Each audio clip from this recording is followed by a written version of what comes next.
Hello dear students, आप सभी का फिजिक्स की ऑनलाइन क्लासेस में स्वागत है। आज हम नए लेसन की शुरुआत कर रहे हैं, लेसन नंबर 6। अभी तक हमारे 1 से लेकर 5 लेसन हमने कंप्लीट कर दिए हैं। उसकी थ्योरी को अच्छी तरीके से मैंने समझाया है, आपने उनके अच्छे से नोट्स भी बनाए होंगे।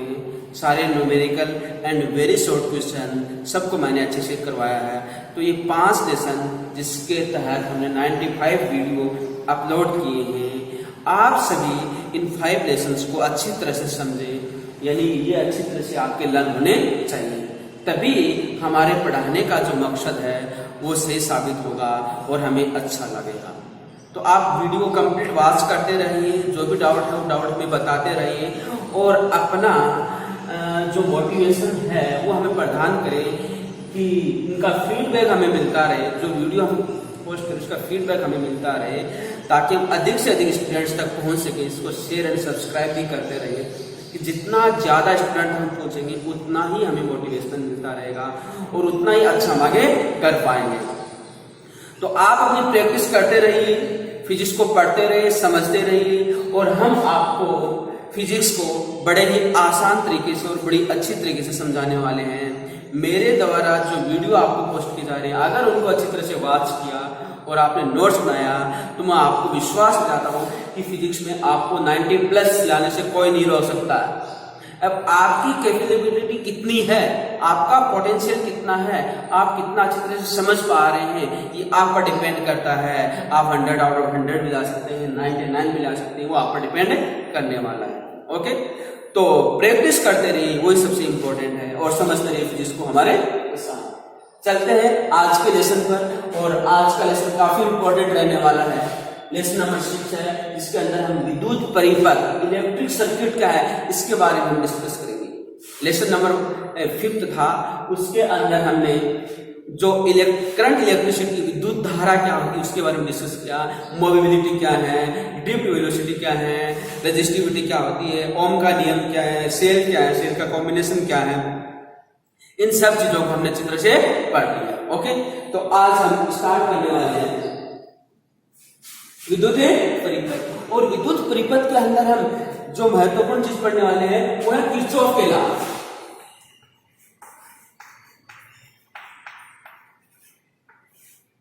किरचॉफ के नियम वेरी इंपॉर्टेंट।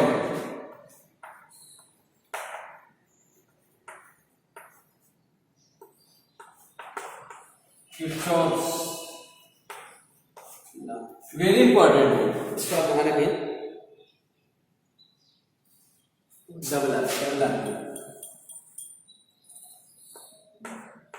किरचॉफ से वेरी इंपॉर्टेंट, किरचॉफ के 2 महत्वपूर्ण नियम है, उसकी हम स्टडी करेंगे।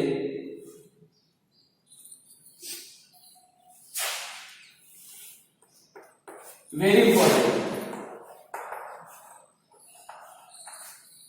किरचॉफ के इस लेसन के सबसे इंपॉर्टेंट पार्ट है किरचॉफ के नियम। तो किरचॉफ के नियम क्या है इस लेसन के अंदर हम ये पढ़ने वाले हैं। मैं आपको बता देता हूं क्या क्या हम पढ़ेंगे। फर्स्ट है किरचॉफ के नियम। किरचॉफ के 2 महत्वपूर्ण नियम हैं, वो हम पढ़ेंगे। उसके साथ व्हीटस्टोन सेतु बढ़ने वाले, उसके पश्चात मीटर सेतु पढ़ने वाले हैं, उसके पश्चात विभव मापी पढ़ने वाले हैं, और फिर विभव मापी के अनुप्रयोग, मापी के अनुप्रयोग। इस लेसन के अंदर ये सारी चीजें आप पढ़ेंगे, काफी इंपॉर्टेंट रहने वाला है। किरचॉफ के नियम क्या है जो आज हम स्टार्ट कर रहे हैं वो हम पढ़ेंगे। फिर व्हीटस्टोन सेतु क्या है वो इसी लेसन में हम पढ़ने वाले हैं। मीटर सेतु क्या है वो हम पढ़ने वाले हैं। विभव मापी क्या होता है उसको हम पढ़ेंगे, और विभव मापी के 6 एप्लीकेशंस होंगी। 6 एप्लीकेशंस को हम लेसन के अंदर पढ़ेंगे। तो यहाँ से क्वेश्चन बड़ा ही अच्छा आने वाला होगा और बड़ा ही इंटरेस्टिंग हमारा टॉपिक रहने वाला है। ओके, तो हम आज शुरुआत करेंगे किरचॉफ के नियम से। किरचॉफ वैज्ञानिक का नाम है, उन्होंने क्या किया कि कुछ जटिल विद्युत परिपथ आए, कुछ जटिल विद्युत परिपथ आए। उन जटिल विद्युत परिपथों में धारा, विद्युत वाहक बल, विभवांतर या प्रतिरोध का मान हम ओम के नियम की सहायता से डायरेक्टली फाइंड आउट नहीं कर पाएंगे, क्योंकि परिपथ काफी जटिल हो जाता है। सपोज को ऐसा कोई परिपथ है, ऐसा कोई परिपथ बना दिया गया है,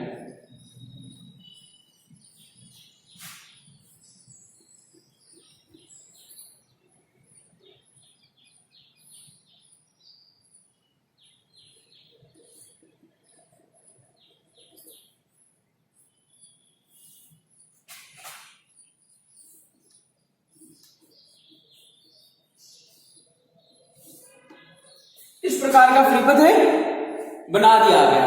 अब इस प्रकार का परिपथ बना दिया, यहाँ पर ये R1 रेजिस्टेंस R1 लगा हुआ, यहाँ पर R2 रेजिस्टेंस लगा हुआ, यहाँ पर R3 रेजिस्टेंस लगा हुआ, यहाँ पर R4 रेजिस्टेंस लगा हुआ है। ठीक है, इसका विद्युत वाहक बल E1 मानते हैं, इसका विद्युत वाहक बल E2 मानते हैं। इसमें से करंट I1 जा रही है, करंट I1 जा रही है। ठीक है, यहाँ से जो करंट जाएगी इसके अंदर ये I2 होगी, और इधर करंट हम मान लेते हैं I3 से ली, तो इधर से आती थी I3 आ रही है।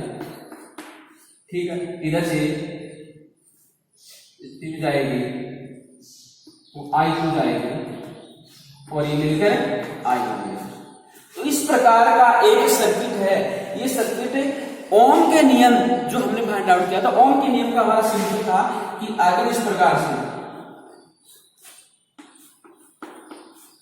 ये रेजिस्टेंस आ रहा है, इसका विद्युत वाहक बल है, इसमें करंट है I फ्लो हो रहा है, तो ओम का नियम हमारे पास सिंपल था कि इसके सिरों के मध्य विभवांतर V इक्वल टू आएगा I into R, V equal to I into R। ये ओम का नियम की सहायता से हम इसके सिरों के मध्य विभवांतर ज्ञात कर सकते हैं, इसका रेजिस्टेंस ज्ञात कर सकते हैं, इसमें बहने वाली करंट ज्ञात कर सकते हैं। ये सारी चीज हम ओम के नियम की सहायता से ज्ञात कर सकते हैं। लेकिन अगर ये सर्किट आ जाए, इसमें हमें पूछ लिया जाए I कितना होगा, I1 कितना होगा, I2 कितना होगा, I3 कितना होगा, R2, इन सब का मान हमें पूछ लिया जाए, तो ये सर्किट थोड़ा जटिल हो गया, परिपथ थोड़ा क्या हो गया, जटिल हो, कॉम्प्लिकेटेड हो गया। तो इस प्रकार के कॉम्प्लिकेटेड परिपथ में से करंट, रेजिस्टेंस और विभवांतर ज्ञात करने के लिए किरचॉफ ने एक नियम प्रतिपादित कर दिया। दो महत्वपूर्ण नियम प्रतिपादित किए जिसे हम किरचॉफ के नियम कहते हैं, और किरचॉफ के नियम हम पढ़े उससे पहले कुछ महत्वपूर्ण टर्मिनोलॉजी इसके अंदर आती है, कुछ महत्वपूर्ण शब्द इसके अंदर इस्तेमाल करेंगे। जैसे एक होता है संधि। संधि क्या होगा, हम काम में आ रहे, संधि जंक्शन।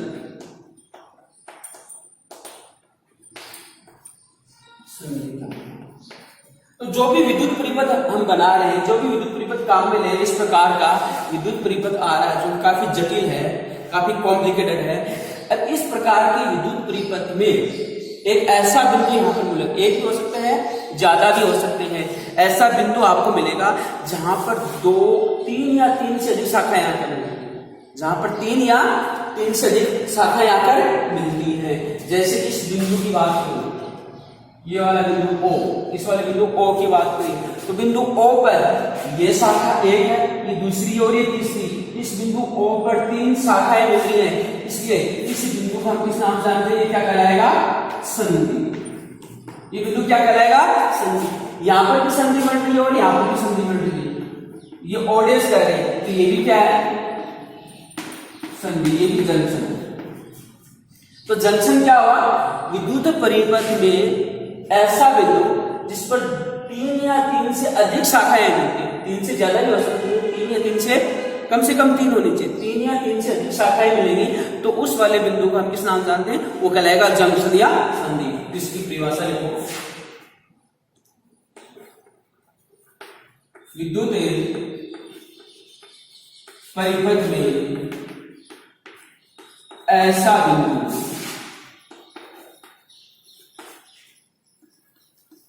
जिस पर 3 या 3 से अधिक विद्युत परिपथ में ऐसा बिंदु जिस पर 3 या 3 से अधिक शाखाएं, 3 या 3 से अधिक शाखाएं आकर मिलती हैं,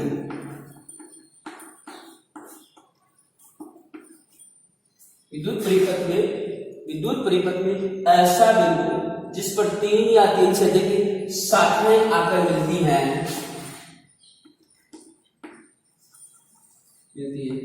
उस बिंदु को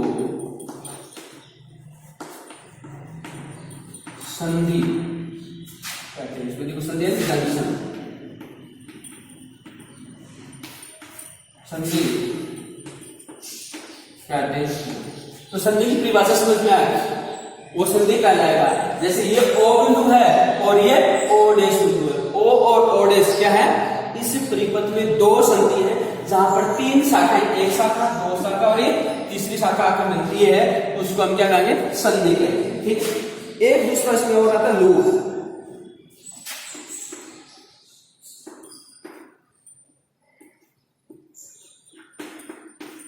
लूप क्या होता है?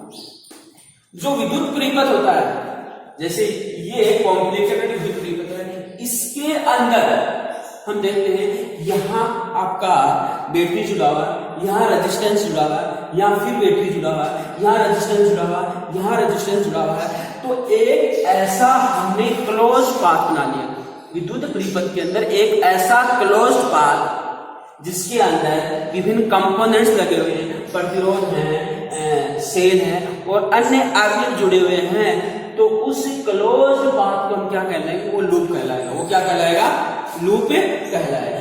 तो ये एक लूप हो गया। कौन सा? इसको मैं कह दूं ए, इसको कह दूं बी। तो ए ओ ओ डैश बी, ए ओ ओ डैश बी क्या कहलाएगा? आपका लूप कहलाएगा। क्यों? क्योंकि क्लोज पाथ हो गया।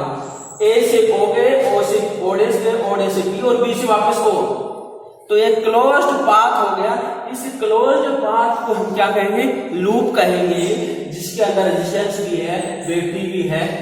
ठीक है, इस प्रकार के अवयव जुड़े हुए हैं, तो लूप कहलाएगा। तो इसकी परिभाषा हम लिख सकते हैं कि विभिन्न चालकों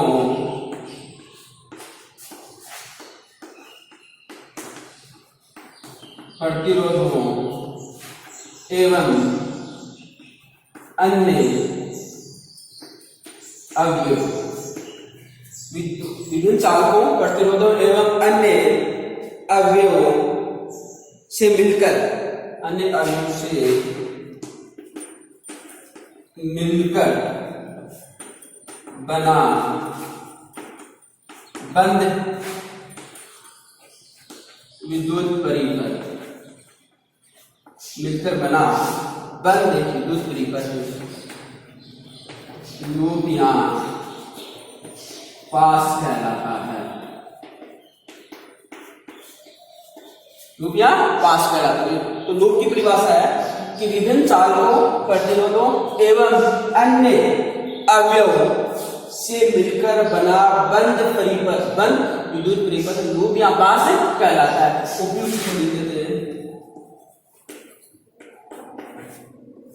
उपयुक्त चित्र में A O O dash B A loop है। ये क्या है? लूप है। ओके, तो ये इसकी परिभाषा हो गई। तो इस प्रकार से हम ये दो महत्वपूर्ण टर्मिनोलॉजीज के अंदर यूज होती हैं कि संधि का मतलब क्या होता है? जिस बिंदु पर 3 या 3 से अधिक शाखाएं आकर मिलती है, जैसे O and O dash, O and O dash, इसकी क्या है? संधि है। लूप एक आपने विद्युत परिपथ बनाया जिसको पूरी तरीके से बंद कर दिया और उसका एक क्रम निर्धारित कर दिया। ठीक है, तो हम क्या करें? ए से O की तरफ है, O से O डैश की तरफ, O डैश से B की तरफ और B से A की तरफ। तो ये क्लोज पाथ बन गया और इस क्लोज पाथ के अंदर विभिन्न कंपोनेंट्स जुड़े हुए हैं, तो इसको हम क्या कर रहे हैं? लूप या पास कहलाएगा। ओके, तो ये दो महत्वपूर्ण जो टर्मिनोलॉजी हमने फिजिक्स की पढ़ी है, किरचॉफ के नियम में आने वाली है, इसलिए इनका स्टडी में जरूरी हो गया। इसके अलावा और जो भी आएगी उनको हम समझाते ले जाएंगे।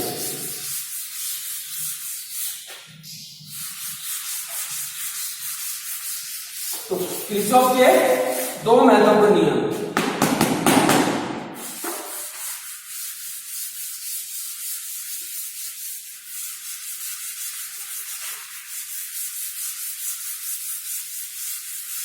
तो ये ओम का नियम का यूज ओम के नियम का ही होगा, लेकिन ओम के नियम से तो हम कुछ चालक कार है, केवल एक चालक कार है, उसके सिरों के मध्य विभवांतर ज्ञात कर सकते हैं। अगर धारा मालूम है, उसका रक्षक मालूम है तो वो सिंपलेस्ट था, लेकिन जटिल जो है उनको हम डायरेक्टली ओम का नियम अप्लाई नहीं कर पाएंगे, हमें किरचॉफ के नियम को अप्लाई करना पड़ेगा। वहीं से आएगा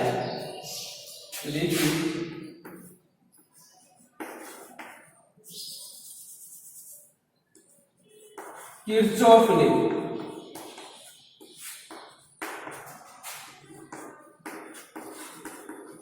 जटिल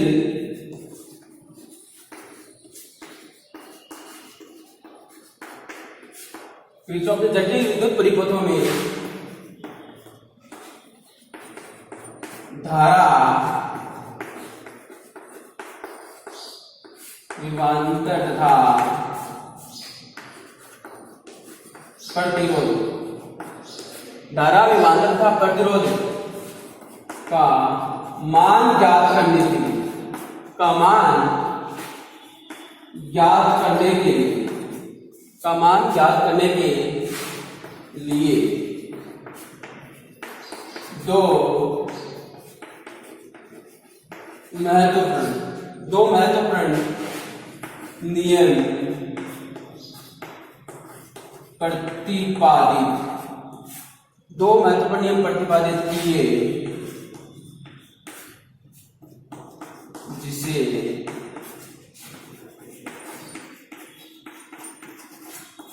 किरचॉफ के नियम कहते हैं। किरचॉफ के नियम कहते हैं। तो दो महत्वपूर्ण नियम है कि किरचॉफ ने जटिल विद्युत परिपथों में धारा विभवांतर तथा प्रतिरोध का मान ज्ञात करने के लिए दो महत्वपूर्ण नियम प्रतिपादित किए, जिसे किरचॉफ के नियम कहते हैं। पहला, किरचॉफ का प्रथम नियम, किरचॉफ का प्रथम नियम, और दूसरा है किरचॉफ का द्वितीय नियम। तो दो महत्वपूर्ण नियम, किरचॉफ का प्रथम नियम और किरचॉफ का द्वितीय नियम, दोनों ही वेरी इंपॉर्टेंट है। इन दोनों को हम एक एक करके पढ़ने वाले हैं कि किरचॉफ का प्रथम नियम क्या है और किरचॉफ का द्वितीय नियम क्या है। तो काफी इंपॉर्टेंट रहने वाला है, इसको आप नोट कर लो। उसके पश्चात हम इन नियमों के बारे में स्टडी करेंगे। काफी महत्वपूर्ण नियम है, काफी महत्वपूर्ण नियम है, इनके बारे में हम स्टडी करेंगे।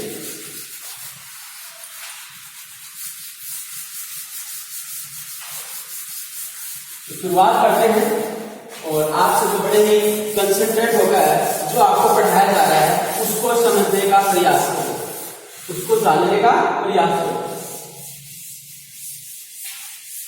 फिजिक्स तभी समझ में आ पाएगी जब आप पूरा ध्यान यहाँ पर कंसंट्रेट करेंगे, अदरवाइज जो आपको समझाया जा रहा है उसको अच्छे से समझने का प्रयास करेंगे, तभी आएगी।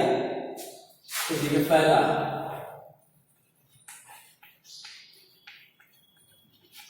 किरचॉफ का प्रथम नियम, या इसको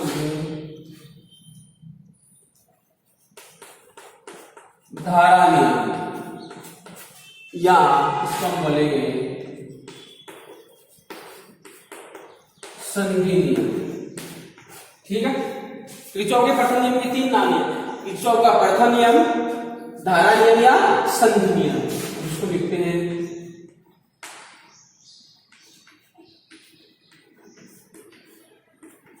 किरचॉफ से करंट लॉ,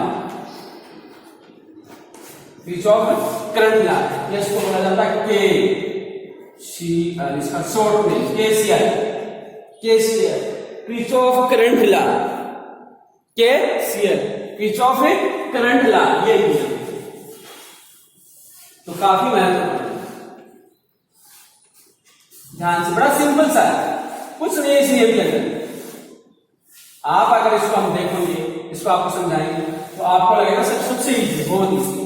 किरचॉफ का प्रथम नियम जिसको हम धारा नियम है, संधि नियम।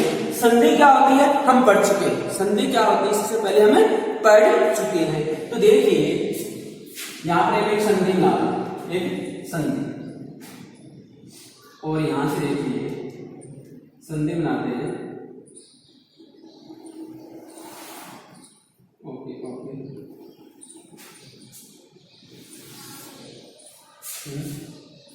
और इसमें एक हम ये करते हैं, यहां से हम देखते हैं करंट, इसको हम I1 करंट कह रहा हूं, इसको मैं I2 करंट कह रहा हूं, इसको मैं I3 करंट कह रहा हूं, इसको मैं I4 करंट कह रहा हूं, और इसको मैं I5 करंट कह रहा हूं, और ये जो है इसको मैं मान लेना। तो यहां संधि बन रही है, पॉइंट O है, वो क्या है संधि है। संधि क्या है क्योंकि यहाँ पर 1 2 3 4 5 शाखाएं आगे मिल रही हैं। और संधि की परिभाषा में क्या होता है कि यदि किसी परिपथ के अंदर 3 या 3 से अधिक शाखाएं मिल रही हैं तो उसको हम क्या कहेंगे संधि। तो ये एक शाखा है, ये दूसरी शाखा है, तीसरी शाखा है, चौथी शाखा है, ये पांचवी शाखा है। तो 5 शाखाएं यहाँ पर आके मिल रही हैं, इस चीज को हम क्या कहते हैं संधि। तो इसके लिए जो नियम बनेगा वो क्या कहलाएगा संधि नियम, या दूसरा क्या है इसको धारा नियम। थोड़ा सा हम एक और कि सपोज मैं इसको थोड़ा सा इजीली समझाने का प्रयास करूं कि ये पाइप है, ये पाइप है, और इस पाइप को हमने एक पाइप इससे जोड़ दिया और एक पाइप इसी से जोड़ दिया, ठीक है। ध्यान देना, ये एक बड़ा पाइप था, इसके आगे में 2 पाइप लगा दिए, 2 छोटे पाइप लगा दिए। इस पाइप में से पर सेकंड जो वाटर आ रहा है वो मान लेते हैं इसके अंदर 5 लीटर आ रहा है। ध्यान देना, पर सेकंड इस पाइप में से पर सेकंड जो वाटर प्रेस कर रहा है कितना है 5 लीटर। इसमें से पर सेकंड जो वाटर निकल रहा है वो 2 लीटर निकल रहा है। तो बताइए इसमें से पर सेकंड कितना निकलेगा। समझ में आ रहा है कि ये एक पाइप पानी के रूप में मैं ले रहा हूं कि इसके अंदर जो प्रवेश कर रहा है वाटर प्रवेश कर रहा है वो 5 लीटर पर सेकंड के अंदर 5 लीटर इसके अंदर एंटर कर दिया, और इसमें से जो निकल रहा है वो 2 लीटर निकल रहा है।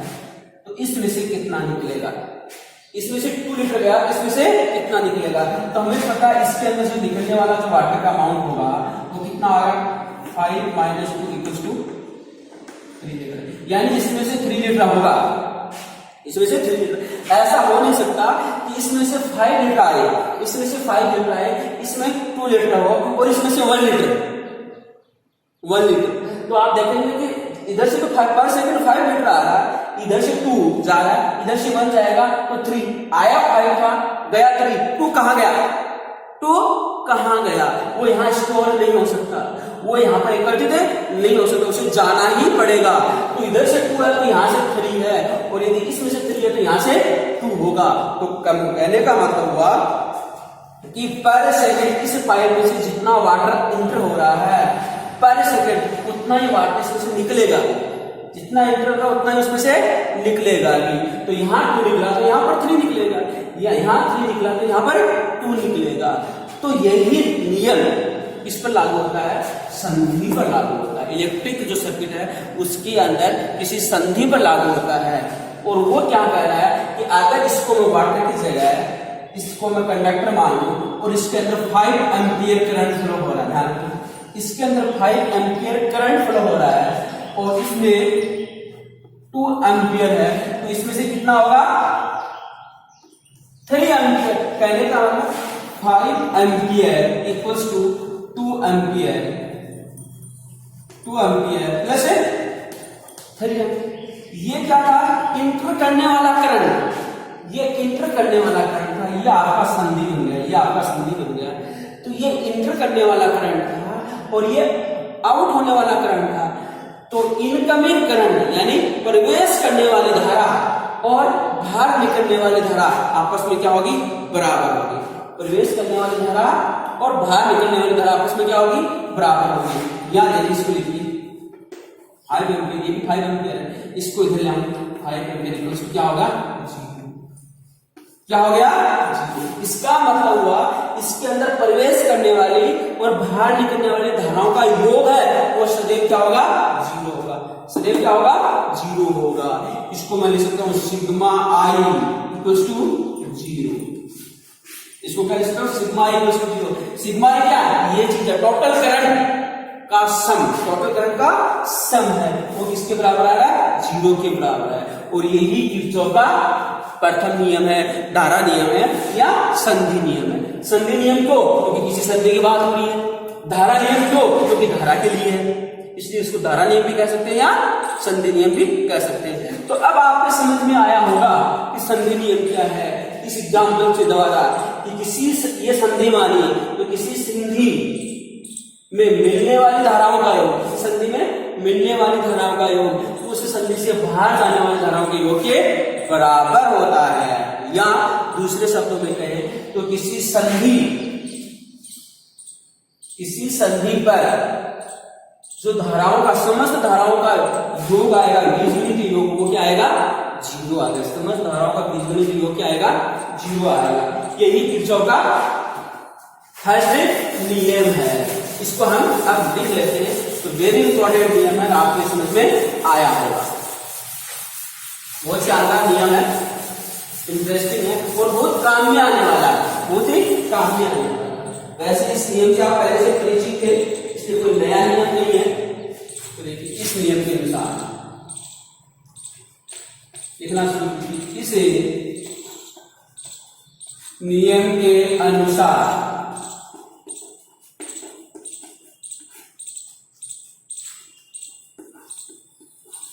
इस नियम के अनुसार किसी विद्युत परिपथ, किसी विद्युत परिपथ लिखा या किसी, इस नियम के अनुसार किसी विद्युत परिपथ की,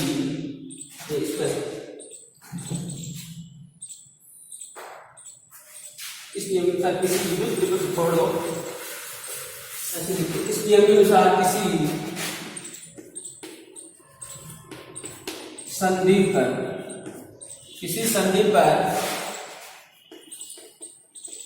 मिलने वाली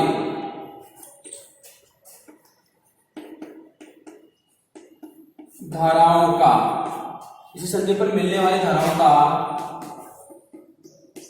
बीजगणितीय योग, मिलने वाली धाराओं का बीजगणितीय योग 0 होता है।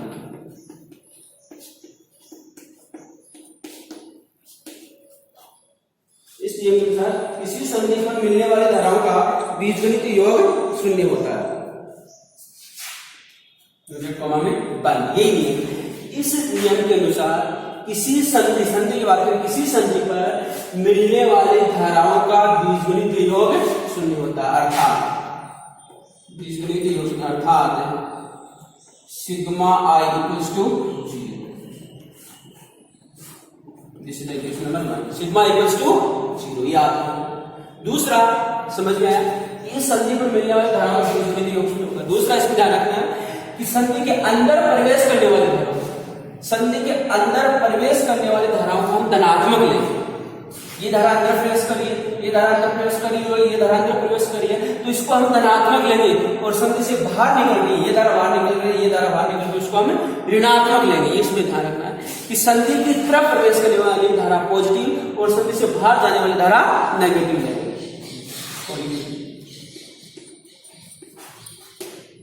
संधि की तरफ प्रवेश करने वाली धाराओं को, संधि की तरफ प्रवेश करने वाली धाराओं को धनात्मक तथा संधि से बाहर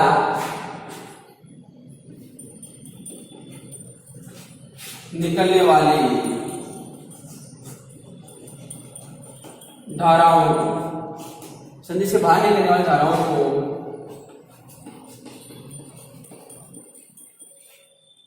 ऋणात्मक लेते हैं। ये आपको इसमें ध्यान रखना है।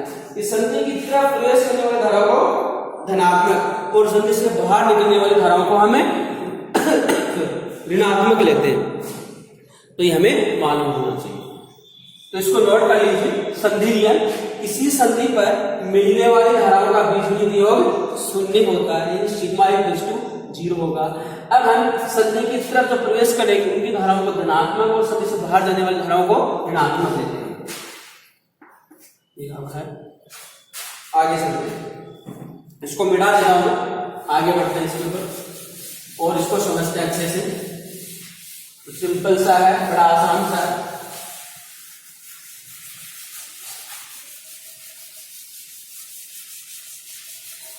अब देखिए संधि ओ पर क्या होगा। संधि ओ पर देखिए I1 धनात्मक, संधि की तरफ प्रवेश करने वाली धाराओं को धनात्मक I1 plus I2 plus I3। अब संधि से बाहर जाने वाली धाराओं को धनात्मक I1 I2 I3 संधि की तरफ प्रवेश कर रही है तो पॉजिटिव, और ये धारा संधि से बाहर जा रही है नेगेटिव, तो माइनस I4 क्योंकि बाहर जा रही है, माइनस I5 इक्वल्स टू 0। किसी संधि पर मिलने वाली समस्त धाराओं का बीजगणित योग शून्य होता है। किसी संधि पर मिलने वाली समस्त धाराओं का बीजगणित योग शून्य होता है। तो आगे ओके, तो ये हो गया या।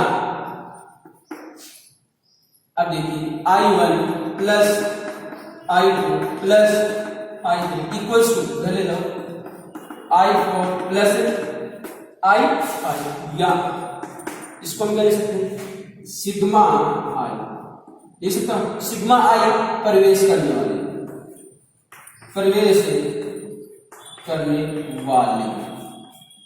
इक्वल्स टू सिग्मा आई बाहर जाने वाली। समझ में आया? सीधे क्वेश्चन नंबर। तो पहला हमने क्या लिखा है, किसी संधि पर मिलने वाले समस्त धाराओं का, अगर उसमें समस्त नहीं लिखा तो उसको लिख लेना। किसी संधि पर, जो फर्स्ट मैंने लिखा है उसमें अगर फुट गया तो लिख लेना, किसी संधि पर मिलने वाली, किसी संधि पर मिलने वाली समस्त धाराओं का बीजगणित योग शून्य होता है। बीजगणित योग शून्य।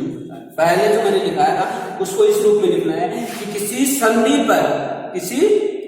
पर मिलने वाली समस्त, उसमें समस्त शब्द शायद मैंने नहीं जोड़ा तो आप समस्त जोड़ देना। किसी संधि पर मिलने वाली समस्त धाराओं का बीजगणित योग शून्य होता, जिसको हमने लिखा सिग्मा आई इक्वल्स टू 0। ठीक है, यहां से हमारे पास क्या है कि संधि पर प्रवेश करने वाली धारा और संधि से बाहर जाने वाली धारा आपस में क्या होती है, बराबर होती है। तो इसी को इस रूप में लिखा गया है। अर्थात क्या लिखेंगे, किसी संधि में प्रवेश करने वाली, किसी संधि में प्रवेश करने वाली धाराओं का योग, किसी संधि में प्रवेश करने वाली धाराओं का योग संधि से बाहर जाने वाली, संधि से बाहर जाने वाली धाराओं के योग के बराबर। ये दूसरा स्टेटमेंट है। पहला स्टेटमेंट ये है, दूसरा स्टेटमेंट ये है कि सिग्मा आई इक्वल्स टू 0, किसी संधि पर मिलने वाली समस्त धाराओं का बीज योग शून्य होगा। संधि की तरफ जाने वाली धाराओं को आप पॉजिटिव लेंगे और संधि के बाहर जाने वाली धाराओं को आप नेगेटिव लेंगे। तो यहां से हमारे पास एक दूसरा आता है कि किसी संधि पर प्रवेश करने वाली धाराओं का योग, संधि से बाहर जाने वाली धाराओं के योग के बराबर होता है। तो इस रूप में लिखें या इस रूप में लिखें, दोनों एक ही है। तो यह था हमारा किरचॉफ का प्रथम नियम, धारा नियम या संधि नियम। ओके, दूसरा इसमें सबसे महत्वपूर्ण है कि इस नियम में कौन सी भौतिक राशि संरक्षित रहती है। ये बहुत इंपॉर्टेंट है, बहुत बार पूछा गया है 1 नंबर के क्वेश्चन में कि किरचॉफ के प्रथम नियम कौन सी भौतिक राशि के संरक्षण पर आधारित है। अब ध्यान दीजिए, क्योंकि ये धारा का बीजगणित योग शून्य बता रहा है। कहने का मतलब धारा का मतलब उस चालक तार में से करंट आवेश फ्लो हो रहा है, उस चालक तार में से आवेश फ्लो हो रहा है, क्योंकि आवेश फ्लो की दर क्या कहलाती है, विद्युत धारा। इसका अर्थ हुआ कि किसी संधि पर जितना आवेश इंटर कर रहा है उतना ही आवेश उसमें से बाहर जाएगा। ये आपको बताया, तो मिटा दे किसी संधि पर, इसको मिटा देना, इसको लिख लेना। यानी किसी संधि पर जितना आवेश इंटर करेगा उतना ही आवेश उस संधि से बाहर भी जाएगा। ऐसा नहीं है कि आवेश उस संधि के अंदर या उस चालक के अंदर स्टोर हो जाए, ये संभव नहीं हो पाएगा। जैसे पाइप आपको बताया था, या ऐसा पाइप था, इसमें से एक पाइप इधर निकाल दिया हमने, इसमें से एक पाइप इधर निकाल दिया, तो पानी से 5 लीटर आ रहा है, इसमें से 2 लीटर जा रहा है, इसमें से 3 लीटर जाएगा। यहाँ स्टोर नहीं हो सकता या एकत्रित नहीं हो सकता। वैसे ही आवेश, वैसे ही आवेश फ्लो कर रहे हैं, तो इसका मतलब आवेश का मतलब करंट फ्लो कर रहा है। तो यहाँ पर 5 एम्पियर करंट आ रहा है, तो इसमें से 2 एम्पियर है, तो इसमें से 3 एम्पियर जाएगी। इसमें 2 एम्पियर है, तो ये 5 एम्पियर की आ रही है संधि पर, तो यहाँ से 2 एम्पियर निकल गई, तो यहाँ से 3 एम्पियर निकलेगी। ऐसा नहीं कि यहाँ स्टोर हो जाएगा, यहाँ एकत्रित हो जाए, आवेश यहाँ एकत्रित नहीं हो सकती। तो जितना आवेश इंटर करेगा उतना ही आवेश बाहर निकलेगा। तो ये नियम आवेश संरक्षण पर आधारित है, ध्यान रखना, नोट करके रखना, वेरी इंपॉर्टेंट, नोट करके। ये नियम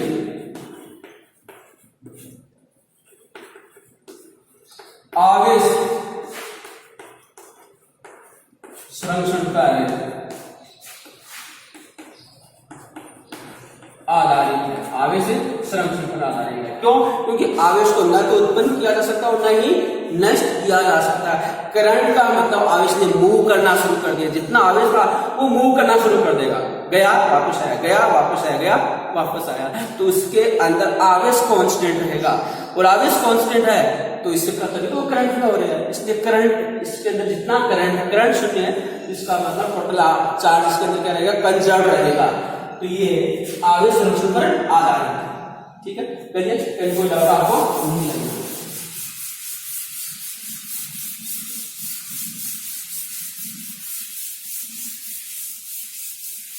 सपोज एक एग्जाम्पल हम ऐसे बना दें, एक क्वेश्चन, ताकि थोड़ा सा आप समझ में आ जाए।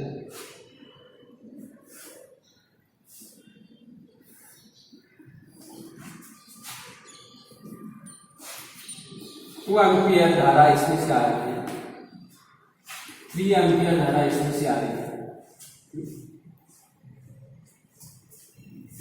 ध्यान दीजिए, 2 एम्पियर 3 एम्पियर, तो यहां से इसमें आ रही है, इधर से 1 एम्पियर इधर से आ रही है, 1 एम्पियर, तो इधर से कितनी जाएगी, इधर से 2 एम्पियर धारा आ रही है, ठीक, यहां से 3 एम्पियर है, यहां बना है, और इसमें से 2 एम्पियर धारा गई। ये 3 एम्पियर है, 3 में से 1 इधर गया, 2 इधर गया, टोटल 3 हो गया। अब यहां से देखिए 2 एम्पियर धारा इधर आ गई, इधर से 1 आ रही है, इधर से 1 आ रही है, इधर से 2 आ रही है, दोनों की इधर जाएंगे, कितना आएगा, 3 एम्पियर। कितना आ रहा है, 3 एम्पियर। ठीक, इस वाली शाखा में 3 एम्पियर आ रहा है, और यहां से हम मान लेते हैं कि 1 एम्पियर आ रहा है, इधर से क्या आ रही है, 1 एम्पियर, इधर से 1 एम्पियर आ रही है, ये 3 एम्पियर होगी, ये 1 एम्पियर होगी, इधर जाएगी, कितनी आएगी, 4 एम्पियर। इस वाली शाखा में कितनी धारा जाएगी, इस वाली शाखा में कितनी धारा जाएगी, इधर से 2 आ रही है, इधर से 4 आ रही है, कितनी जाएगी, 6 एम्पियर। तो ऐसे आप किसी भी शाखा में धारा का मान ज्ञात कर सकते हैं। इसी किरचॉफ के प्रथम नियम से ध्यान रखिए, 2 एम्पीयर धारा आ रही है, इधर से 1 एम्पीयर आ रहा है, तो 2 और 1 इस संदर्भ में कितना हुआ 3 एम्पीयर, तो 3 एम्पीयर निकलना चाहिए, 3 एम्पीयर निकल गया। यहाँ से 3 एम्पीयर आ रहा था, 1 एम्पीयर इधर चला गया, तो इधर कितना जाएगा 2 एम्पीयर जाएगा। अब देखिए इधर से 1 एम्पीयर आ रहा है, इधर से 3 एम्पीयर आ रहा है, तो इस वाली शाखा पर टोटल करंट कितना है 3.4 एम्पीयर, तो 4 एम्पीयर इधर से निकलेगा, 4 एम्पीयर इधर गया, 2 एम्पीयर इधर गया, तो इस वाली शाखा में से कितना आ गया, तो इधर 2 और 4 6 इधर गया, 6 ही आउट होगा, तो 6 आउट होगा। तो ऐसे हम किसी में भी फाइंड आउट कर सकते हैं। और दूसरा ये नियम आवेश संरक्षण पर आधारित है, क्योंकि आवेश एक संरक्षित राशि, जितना आवेश किसी चालक में प्रवेश कर रहा उतना ही आवेश चालक के दूसरे सिरे से निकलेगा। ओके, तो ये हमें किरचॉफ का प्रथम नियम, जिसे हम संधि नियम या धारा नियम कहते हैं, उसका स्टडी किया। दूसरा देखते हैं, दूसरा वेरी इंपॉर्टेंट नियम है किरचॉफ का द्वितीय नियम। किरचॉफ का द्वितीय नियम काफी इंपॉर्टेंट है, उसको हम समझ लेते हैं। पहला हमने देख लिया, देखिए किरचॉफ का द्वितीय नियम, या इसको हम दूसरा नाम दे देंगे वोल्टा का नियम, वोल्टा का नियम या लोक नियम या लोक नियम, ये कहलाएगा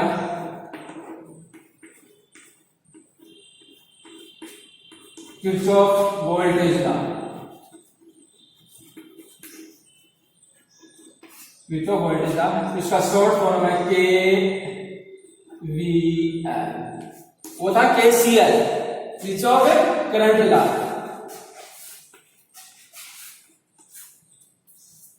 ये KVL, किरचॉफ वोल्टेज लॉ, ये वो था करंट लॉ और ये वोल्टेज लॉ, यानी वोल्टा पर आधारित है। दूसरा लूप का नियम, ये लूप है, ये भी क्या कहलाएगा लूप। लूप की बात करते हैं, सिंपल लूप बनाता हूं,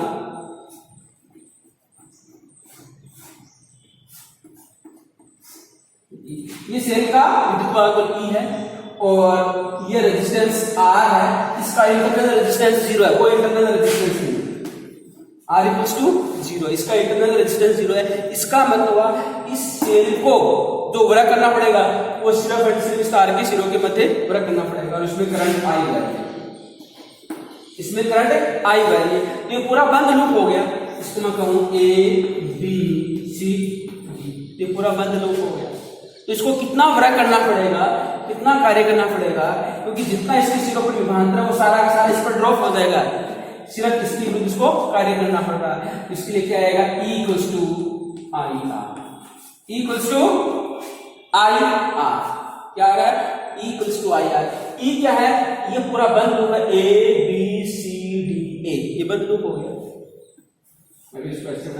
ये बंद लूप हो गया ABCDA, ये आपका बंद लूप हो गया। तो इस बंद लूप के अंदर E यानी कुल विद्युत वाहक बल है, और IR क्या है, करंट और प्रतिरोध के सिरों के मध्य विभवांतर या करंट और प्रतिरोध का गुणनफल। तो कुल विद्युत वाहक बल कुल IR के बराबर होता है, और यही आपका क्या है वोल्टा का नियम कहलाता है।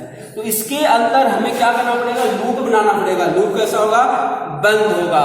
तो ये क्या कह रहा है कि किसी बंद लूप के लिए, किसी बंद लूप के लिए एक निश्चित दिशा में आप जा रहे हैं, किसी निश्चित दिशा में जा रहे हैं, तो उस बंद लूप के कुल विद्युत वाहक बल का योग, ये कुल विद्युत वाहक बल, कुल विद्युत वाहक बल का योग, या दूसरे शब्दों में एक और बना दूंगा, जैसे ये रेजिस्टेंस लगा दिया, ये रेजिस्टेंस लगा दिया, और यहाँ पर 2 सेल जोड़ दिए,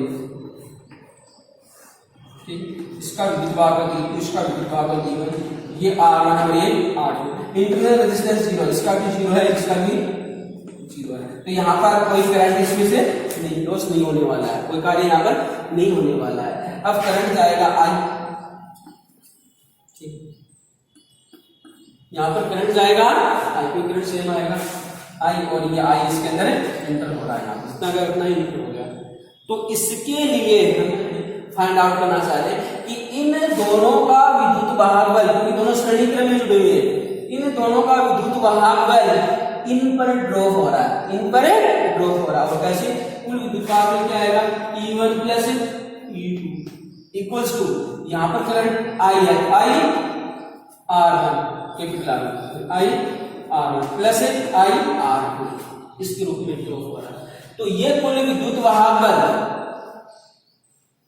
इस लूप का कुल विद्युत वाहक बल, और ये प्रतिरोध के सिरों के मध्य विभवांतर ड्रॉप हो रहा है। तो इसको मैं सिग्मा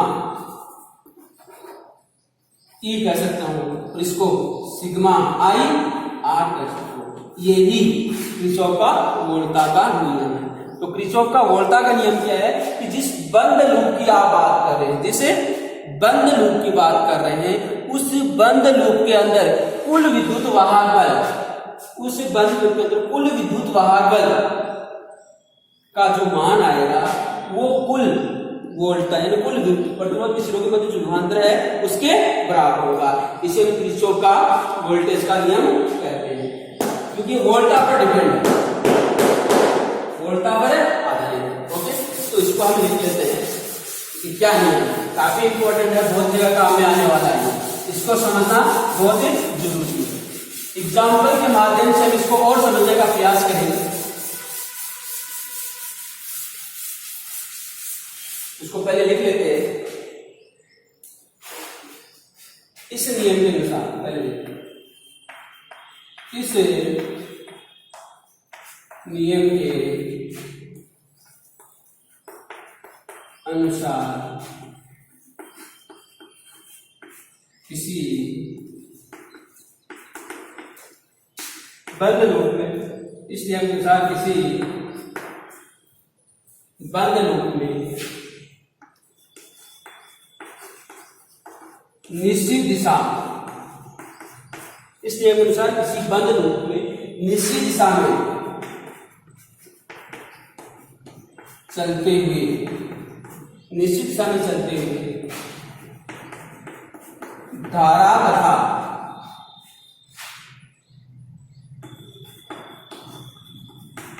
प्रतिरोध, धारा तथा प्रतिरोध के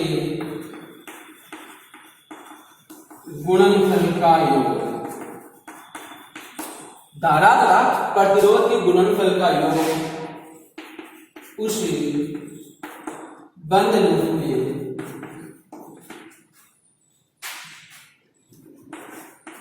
विद्युत वाहक बल की, चलते हुए धारा तथा प्रतिरोध के गुणनफल का योग उस बंद लूप में विद्युत वाहक बल के, विद्युत वाहक बल के कुल योग के, विद्युत वाहक बल के कुल योग के बराबर होता है। ये बराबर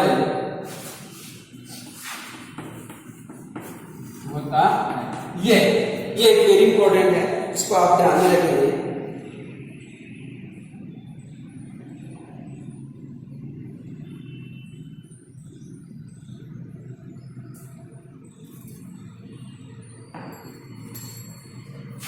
तो इसमें आपको क्या किया कि इस नियम के अनुसार किसी बंद लूप में निश्चित दिशा में चलते हुए धारा का प्रतिरोध के गुणनफल का बीजगणित योग, धारा का प्रतिरोध गुणनफल का बीजगणित योग,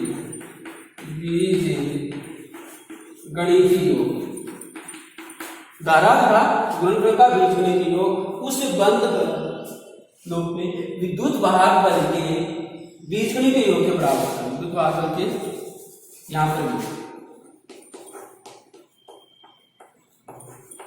बीजगणित विद्युत वाहक बल के बीजगणित योग के बराबर होता है। इसको आप लिखेंगे, ये इसका थोड़ा सा और इजी में लिख देता हूं।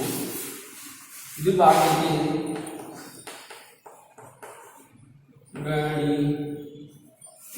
के बीजगणित विद्युत वाहक के बीजगणित योग के बराबर, योग के बराबर होता है। This is the answer. ये इस इस नियम के अनुसार किसी बंद लूप में निश्चित दिशा में चलते हुए धारा तथा प्रतिरोधों के गुणनफल का बीजगणितीय योग उस बंद लूप में विद्युत वाहक के बीजगणितीय योग के बराबर होता है। अर्थात क्या लिखते हैं, अर्थात सिग्मा आई आर क्या है, धारा था प्रतिरोध का बीज गुणनफल का बीजगणितीय इक्वल्स टू सिग्मा सिग्मा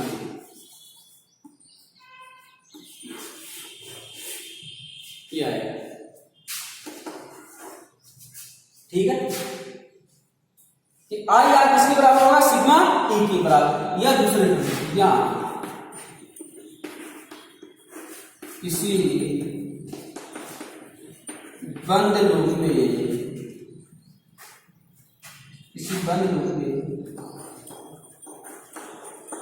निश्चित दिशा में चलते हुए समस्त किसी बंद लूप में निश्चित दिशा में चलते हुए समस्त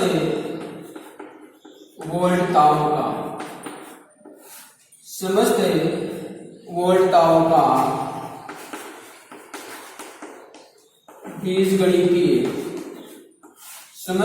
का बीजगणितीय योग शून्य होता है, समस्त वोल्टाओं का बीजगणितीय योग शून्य होता है। अर्थात सिग्मा बी इक्वल्स टू एक ही चीज है, दोनों समीकरण एक ही है, एक और दो दोनों एक ही है, एक और दो दोनों एक ही है। किसके लिए क्या है कि वोल्टाओं का बीजगणितीय योग शून्य होता है, कि किसी बंद लूप में निश्चित दिशा में चलते हुए समस्त वोल्टाओं का बीजगणितीय योग शून्य होगा, यानी सिग्मा बी इक्वल्स टू 0 होगा। या दूसरे शब्दों में हम कहेंगे कि इस नियम के अनुसार किसी बंद लूप में निश्चित दिशा में चलते हुए धारा का प्रतिरोध के गुणनफल का बीजगणितीय योग, धारा का प्रतिरोध के गुणनफल का बीजगणितीय योग उस बंद लूप में विद्युत वाहक बल के बीजगणितीय योग के बराबर होता है। तो आई आर का समीकरण, तो धारा और प्रतिरोध का बीजगणितीय योग कुल विद्युत वाहक बल का बीजगणितीय योग के बराबर है, या सिग्मा बी इक्वल्स क्या होगा 0 होगा। यह आपका कहलाता है किरचॉफ का द्वितीय नियम या वोल्टा का नियम या लूप का नियम, क्योंकि इसके अंदर हम लूप काम में ले रहे हैं। ओके, अब डायग्राम के माध्यम से हम इसको समझने का प्रयास करेंगे। ये इसका स्टेटमेंट था जो मैंने लिखा है, दोनों आपको याद रखना है, एक और दो दोनों एक ही चीज है, एक और दो दोनों क्या है एक चीज है, क्योंकि इसको हम ऐसे लिख सकते हैं sigma I R minus sigma E equals to क्या हो गया 0, और इसको हमने क्या नाम दिया सिग्मा बी इक्वल्स टू ये चीज, तो ये दोनों एक ही है। ओके, तो इस प्रकार से आप इस नियम को समझेंगे।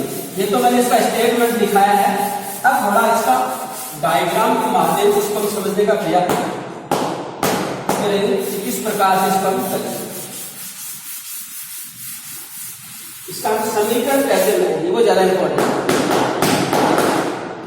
किस प्रकार से समीकरण आपके बन सकते हैं, क्योंकि सर्किट आपको कॉम्प्लिकेटेड दिया जाएगा, उससे आपको समीकरण बनाना होगा और समीकरण से आपको रिजल्ट फाइंड आउट करना होगा।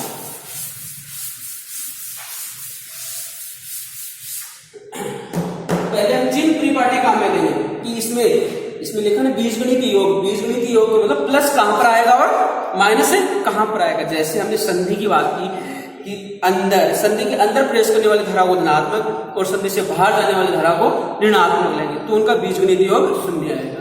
ऐसे ही इसके अंदर आई आर का गुणनफल कब धनात्मक लेंगे और कब ऋणात्मक लेंगे, ई को कब धनात्मक लेंगे और कब ऋणात्मक लेंगे, वो हम यहाँ पर चलते हैं चिन्ह परिपाटी।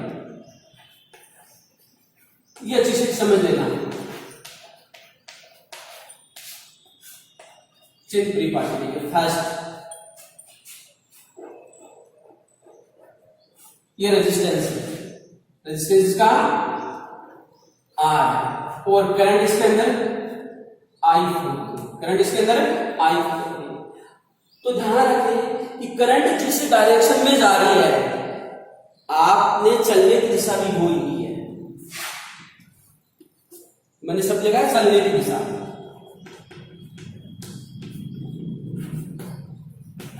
चलने की दिशा ध्यान रखें कि जिस डायरेक्शन में आपने करंट लिया है, करंट की जो डायरेक्शन है आपने लूप में चलने की दिशा भी यही बनाई है, तो यहां पर आई आर क्या आएगा, ऋणात्मक आएगा। आई आर क्या आएगा, ऋणात्मक आएगा, माइनस आई आर। ये ध्यान, आई आर का गुणनफल ऋणात्मक, क्योंकि हम जानते हैं धारा सदैव पॉजिटिव से हायर पोटेंशियल से लोअर पोटेंशियल की तरफ जाएगी, धारा सदैव हायर पोटेंशियल से लोअर पोटेंशियल।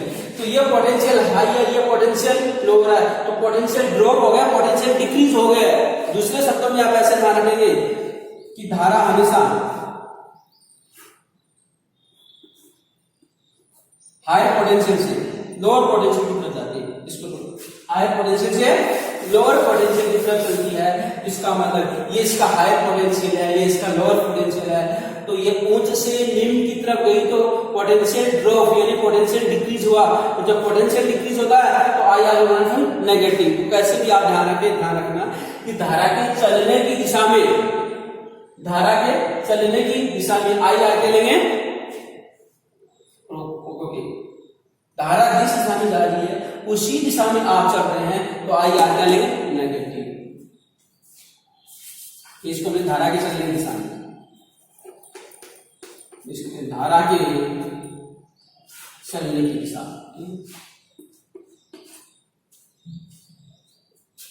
धारा के चलने की दिशा में। दूसरा है ऐसा, ये प्रतिरोध आर है, इसमें करंट आई है, लेकिन ये चलने की दिशा है धारा के विपरीत, धारा के विपरीत दिशा में, धारा के विपरीत दिशा में ले रहे हैं तो आई आर क्या आएगा, धनात्मक आएगा।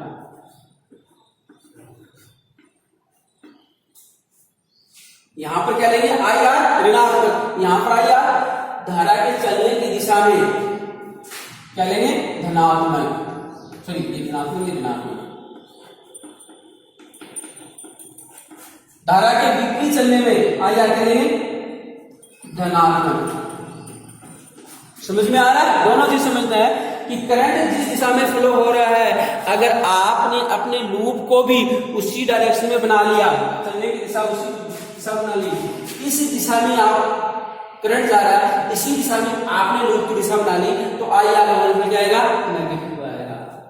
और दूसरा, धारा इस दिशा में जा रही है, धारा इस दिशा में जा रही है, लेकिन आपने लूप की डायरेक्शन इस दिशा में बना ली, तो देखिए ये निम्न है, ये उच्च है, आप निम्न से उच्च की तरफ जा रहे हैं तो पोटेंशियल इंक्रीज होगा, और पोटेंशियल इंक्रीज होगा तो पॉजिटिव।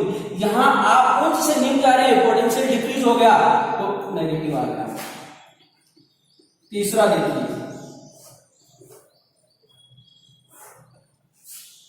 विद्युत वाहक बल अगर इस दिशा में, इस दिशा में लेंगे तो क्या लेंगे, विद्युत वाहक बल नेगेटिव, क्या लेंगे, नेगेटिव विद्युत वाहक बल। क्यों, ये पॉजिटिव है, ये पॉजिटिव, बैटरी का पॉजिटिव हो रही है, यानी आप हायर पोटेंशियल से लोअर पोटेंशियल की तरफ जा रहे हैं। ध्यान रखना, हायर पोटेंशियल से लोअर पोटेंशियल, क्योंकि पॉजिटिव हायर है और नेगेटिव लोअर है, तो आप हायर पोटेंशियल से लोअर पोटेंशियल की तरफ जा रहे हैं तो पोटेंशियल डिक्रीज होगा, और डिक्रीज होगा तो क्या आएगा, नेगेटिव, यानी ईएमएफ आप नेगेटिव लेंगे। कहने का मतलब आप बैटरी, अगर आप मान लो बैटरी आ रहे हैं और बैटरी के अंत में नेगेटिव आ रहा है, बैटरी का अंतिम टर्मिनल, आप जिस दिशा में जा रहे हैं उसका अंतिम टर्मिनल नेगेटिव है, नेगेटिव है, इस दिशा में जा रहे हैं इसका अंतिम टर्मिनल क्या, नेगेटिव, तो आप नेगेटिव लेंगे, तो आप क्या लेंगे, नेगेटिव लेंगे। ओके, एंड फोर्थ, यहां ना तो फोर्थ नीचे दिखेगा नहीं,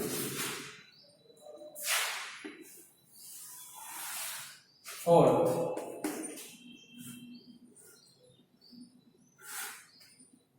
डायरेक्शन आप लीजिए। अब आपने लूप का डायरेक्शन कहां में आ लिया, पहले कौन सा टर्मिनल आ रहा है, नेगेटिव आ रहा है, तो आप नेगेटिव से पॉजिटिव जा रहे हैं, यानी निम्न से हायर की तरफ जा रहे हैं, निम्न पोटेंशियल से आप हायर पोटेंशियल की तरफ जा रहे हैं, यानी आपका एंड टर्मिनल क्या आ रहा है, पॉजिटिव। तो क्या लेंगे, ई को पॉजिटिव। अगर ये चीज आपको समझ में आ गई तो सर्किट में आप इक्वेशन बनाने में कहीं कोई दिक्कत नहीं आने वाली है, आप बड़ा इजीली इक्वेशन को बना सकते हैं। एक बार फिर समझा देता हूं कि जिस रेजिस्टेंस की बात कर रहे हैं, जिस रेजिस्टेंस की तरफ आप जा रहे हैं, धारा की डायरेक्शन भी हुई है, धारा की डायरेक्शन में जाने पर, धारा की दिशा में चलने पर आई आर का गुणनफल नेगेटिव आएगा, आई आर का गुणनफल नेगेटिव आएगा, क्योंकि धारा हमेशा हायर पोटेंशियल से लोअर पोटेंशियल की तरफ जा रही है और आप भी हायर से लोअर की तरफ जा रहे हैं, पोटेंशियल डिक्रीज हो रहा, पोटेंशियल ड्रॉप हुआ तो नेगेटिव आ गया। यहां पर देखिए अब आप क्या कर रहे हैं, धारा के विपरीत दिशा में जा रहे हैं, यानी आपके चलने का जो मार्ग है वो लोअर पोटेंशियल से हायर पोटेंशियल है।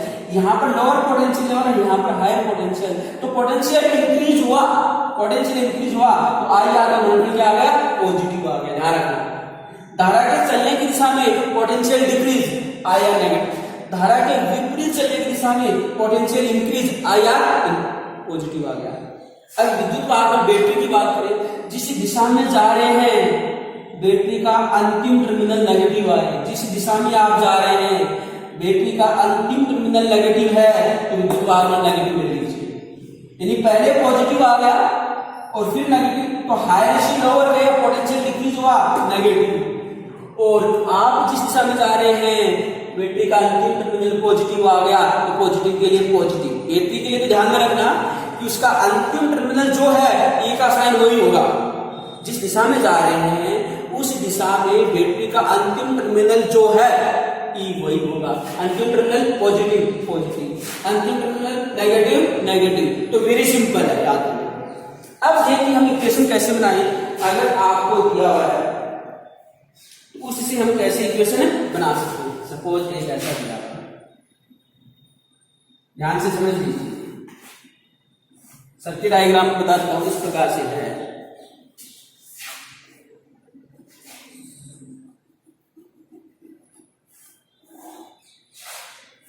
सर्किट डायग्राम आपका ऐसा दिया हुआ है,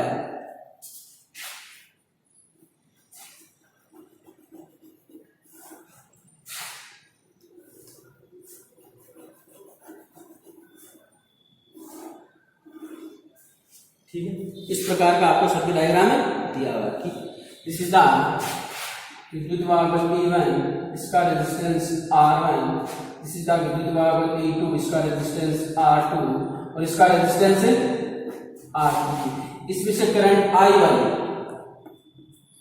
आ रहा है, इसमें से करंट I2 आ रहा है, ये करंट इधर जाएगा, दोनों मिलकर जाएंगे तो I1 प्लस I2 करंट जा रहा है, ठीक है। यहाँ पर करंट वापस, ध्यान रखना, जिस बैटरी से जो करंट निकला वो वापस उसके अंदर उतना ही वापस आएगा, इधर I2 आएगा और इधर I1 आएगा। कंप्लीट हुआ। अब इसको हम इस प्रकार से लूप करेंगे, लूप बनाओ, इसको मैं ए नाम देता हूं, A B C D E F, ठीक है। हम डायरेक्शन आप कैसे भी ले सकते हैं, ए से बी तक भी आप जा सकते हैं, बी से ए तक, बी से ए की तरफ आए, ए से बी की तरफ जाए, वो आपकी चॉइस है, वो आपकी इच्छा है। इसको थोड़ा सा छोटा बनाना, इसको कह देता हूं R2 और इसको यहां पर R3, तो मैं ऐसा लिख देता हूं, ठीक है। तो क्या ले रहे हैं, चित्र सेकंड में लूप देखिए, मैं ए से कैसे बनाना लिख रहे, ए से बी से सी से डी और डी से ए, तभी बंद होगा ना। ए से बी गई, बी से सी की तरफ, सी से डी की तरफ और डी से ए की तरफ, ए बी सी डी ए, ये एक लूप बन गया। तो loop A B C D A में किरचॉफ का द्वितीय नियम, क्योंकि नियम लगेगा लूप में, हमेशा किरचॉफ का द्वितीय नियम लगेगा। जब लूप की बात आएगी तो किरचॉफ का द्वितीय नियम लगाएंगे। किरचॉफ का द्वितीय नियम बिना लूप के नहीं लगेगा, प्रथम नियम लग जाएगा, वो संधि नियम। तो loop A B C D में किरचॉफ के द्वितीय नियम से देखिए ध्यान दीजिए, ए से स्टार्ट कीजिए, ए से स्टार्ट करें, ए से बी की तरफ जा रहा हूं, मैं ए से बी की तरफ जा रहा हूं, तो ए से बी की तरफ जा रहा है, बैटरी आया, तो बैटरी का अंतिम टर्मिनल कौन सा आ रहा? नेगेटिव। ध्यान, कौन सा आ रहा? नेगेटिव। हमने लिखा है अगर बैटरी का अंतिम टर्मिनल क्या है? नेगेटिव, तो विद्युत वाहक बल नेगेटिव, तो माइनस है E1। क्लियर हुआ? समझ में आया? आगे चलो, आगे से तो रेजिस्टेंस आ गया, इसमें करंट कितना फ्लो हो रहा है? I1। ये I1 यहां से निकला, I1 ही इसके अंदर एंटर होगा, तो करंट यहां पर कितना आ रहा है? I1। आप करंट की डायरेक्शन में जा रहे हैं, करंट के विपरीत, क्योंकि करंट तो इस दिशा में है, आपकी चलने की दिशा कौन सी है? ये हो गई, तो आप करंट के विपरीत दिशा में, करंट के विपरीत दिशा में I आर क्या आ गया? पॉजिटिव, तो प्लस I1 R1। आगे चलो, ये वाला कंप्लीट हो गया, ए से बी तक कंप्लीट हो गया, बी से सी तक कोई कंपोनेंट नहीं है, तो छोड़ो इसको, डायरेक्ट आओ सी से डी की तरफ चलो। अब जैसे सी के डी की तरफ जाएंगे, रेजिस्टेंस R2 आएगा और इस रेजिस्टेंस में करंट I2 फ्लो हो रहा है, और ये करंट I2 हमारे चलने की दिशा में, हमारे चलने की दिशा में, तो चलने की दिशा में, धारा के चलने की दिशा में क्यों जा रहे हैं, तो ऋणात्मक आएगा, तो माइनस क्या आएगा? माइनस है I2 R2, I2 R2। इसके आगे देखिए, इसके आगे देखिए, इसके आगे देखिए, ये बैटरी आ गई, अब देखिए इधर जा रही है, तो बैटरी का पॉजिटिव टर्मिनल आ रहा है, और अंतिम टर्मिनल कौन सा आ रहा है? इधर से आप यूज आ रहे हैं, तो बैटरी पहले नेगेटिव आया, अंत में पॉजिटिव, अंतिम टर्मिनल देखना, अंतिम टर्मिनल कौन सा? पॉजिटिव, अंतिम टर्मिनल पॉजिटिव, तो विद्युत वाहक बल पॉजिटिव, तो विद्युत वाहक बल पॉजिटिव, तो प्लस है E2, प्लस है E2। कंप्लीट हो गया, इस शाखा में कोई कंपोनेंट नहीं है, ये लूप कंप्लीट हो गया, सब कुछ लिख लिया, इक्वल्स टू क्या आएगा?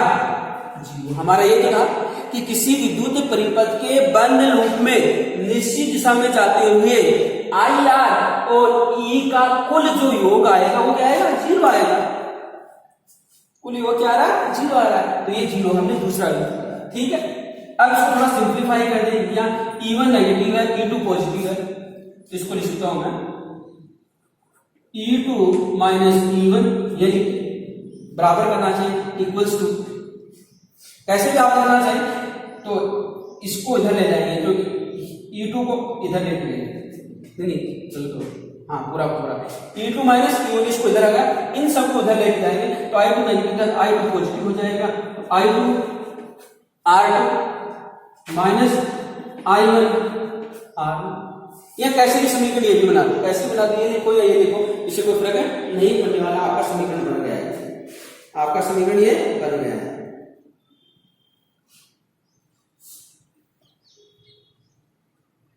ठीक है। तो आपका समीकरण 1 बन गया, तो समीकरण 1 कर दिया, कहीं कोई दिक्कत नहीं आनी चाहिए आपको। दूसरा देखिए, लूप द्वितीय, देखिए दूसरा लूप दो बढ़ रहे हैं, एक ये बढ़ रहा है, दूसरा लूप, दूसरों को ऐसा बना लो, जैसे आपकी इच्छा उसको ऐसे बना लो, ऐसे कैसे कैसा भी बना लो, इससे कोई फर्क नहीं पड़ने वाला। लूप चाहे ऐसा बनाओ या ऐसे बनाओ, इससे कोई फर्क नहीं पड़ने वाला, मैं आपको समझाने के लिए बनाता हूँ। इसको ऐसे बना लो, तो मैं चलता हूँ E की तरफ से, E से F की तरफ, F से C की तरफ, C से D की तरफ, और D से E की तरफ। लूप बन गया, लूप बन गया। इस लूप में देखिए किरचॉफ का द्वितीय नियम अप्लाई करो, इस लूप में किरचॉफ का द्वितीय नियम अप्लाई करो, द्वितीय नियम अप्लाई करो, तो देखिए क्या आने वाला है। E से F की तरफ जा रहा हूं, E से F, E से F, करंट की डायरेक्शन में जा रहा हूं, और जब करंट की डायरेक्शन में जाऊंगा तो I आके आएगा, नेगेटिव आएगा, तो यहां पर I1 प्लस I2 है इसके अंदर, तो माइनस आएगा, minus I1 plus I2 into R3 हो गया। इस वाले शाखा में कुछ नहीं है, फिर C से D की तरफ आया, करंट की डायरेक्शन में, सॉरी यहाँ करंट की डायरेक्शन में, फिर I आया नेगेटिव, तो minus I2 R2, minus I2 R2। इधर आओ, बैटरी का अंतिम टर्मिनल कौन सा आ रहा है? पॉजिटिव, तो प्लस E2 इक्वल्स टू, ये आपका समीकरण बन गया। इसको और सिंप्लीफाई आप करके इसको कैसे भी लिखना चाहे वैसे ले सकते हैं। तो ये बन गया दूसरा इक्वेशन नंबर। तो दूसरा इक्वेशन बन गया या प्रथम इक्वेशन बन गए। इन दो इक्वेशनों को आप सोल्व करके जो भी चीज आप फाइंड आउट करना चाहें फाइंड आउट कर सकते हैं। और यहाँ पर डी पर संधि नियम लग जाएगा। संधि डी पर क्या लिख सकते हैं, यही तो है संधि डी पर I1 प्लस I2, इसको मैं I3 भी कह सकता था, इसको I1 प्लस I2 को हम I3 भी कह सकते थे, या इसको हम I3 कहते हैं I3। तो संधि डी पर, संधि डी पर क्या है कि I1 इंटू हो रहा है I2 इंटू हो रहा है, किसके बराबर आएगा I3 के बराबर। I1 प्लस I2 कुछ क्या है I3 के बराबर है। ये संधि डी पर नहीं है, ये संधि इस पर लग रहा है I1 गया I2 गया, यहां से क्या आ रहा था I3, यानी I1 प्लस I2 को मैंने क्या नाम दे दिया I3 का नाम दे दिया है। तो ये चीज हमने आज इसके अंदर स्टडी की है। तो आज हमने किरचॉफ के दो महत्वपूर्ण नियम थे उनकी स्टडी की है, उनको समझा है। इसके बेस पर हम कुछ न्यूमेरिकल और करेंगे तो आपको ये चीज क्लियर होगी।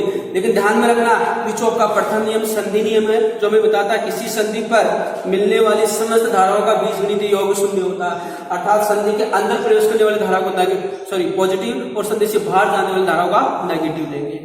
किरचॉफ का द्वितीय नियम लूप नियम कहलाता है। लूप के लिए आपको बंद पथ बनाना पड़ेगा और उस बंद पथ में एक निश्चित दिशा में आपको चलना पड़ेगा।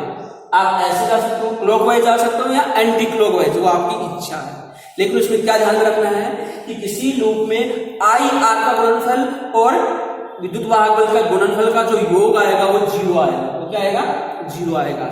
अब इसमें और चीज क्या बताई है कि आई की दिशा में यदि आप जा रहे हैं, आई की दिशा में जा रहे हैं तो हायर पोटेंशियल से लोअर पोटेंशियल की तरफ जा रहे हैं, पोटेंशियल डिक्रीज हो रहा है और पोटेंशियल डिक्रीज हो रहा है, उसको नेगेटिव लेंगे, ध्यान रखिएगा। इसका रीजन ये है, इसलिए धारा की दिशा में आई आर नेगेटिव, धारा की विपरीत दिशा में आप जा रहे हैं आई आर पॉजिटिव, क्योंकि आपके चलने की दिशा लोअर पोटेंशियल से हायर पोटेंशियल की तरफ हो रहा है, पोटेंशियल इंक्रीज हो रहा है। बैटरी की बात करें, अगर जिस दिशा में जा रहे हैं बैटरी का अंतिम टर्मिनल नेगेटिव आए तो विद्युत वाहक बल नेगेटिव लेंगे, क्योंकि पॉजिटिव से नेगेटिव पोटेंशियल डिक्रीज नेगेटिव। और आप जिस दिशा में जा रहे हैं अंतिम टर्मिनल पॉजिटिव आए विद्युत वाहक बल पॉजिटिव। कहने का मतलब अगर पोटेंशियल आप जिस दिशा में जा रहे हैं, दोनों का ऐसे समझें कि आप जिस दिशा में जा रहे हैं अगर उस दिशा में पोटेंशियल इंक्रीज हो रहा है तो आई आर पॉजिटिव आएगा, ई पॉजिटिव आएगा। और आप जिस दिशा में जा रहे हैं पोटेंशियल जो हो रहा है ड्रॉप हो रहा है वो नेगेटिव आ रहा है, पोटेंशियल डिफरेंस डिक्रीज हो रहा है, तो वहां पर आई आर और ई दोनों ही नेगेटिव आएंगे। तो इन चीजों का हमने स्टडी किया। इस लेसन को अच्छे से, इस टॉपिक को अच्छे से वॉच कीजिए, अपने नोट्स बनाएं, काफी इंपॉर्टेंट है। नेक्स्ट जो वीडियो आएगा उसके अंदर हम इसके बेस पर न्यूमेरिकल करेंगे और इसको और अच्छी तरह से समझने का प्रयास करेंगे। तो आज के लिए इतना ही, धन्यवाद, थैंक यू।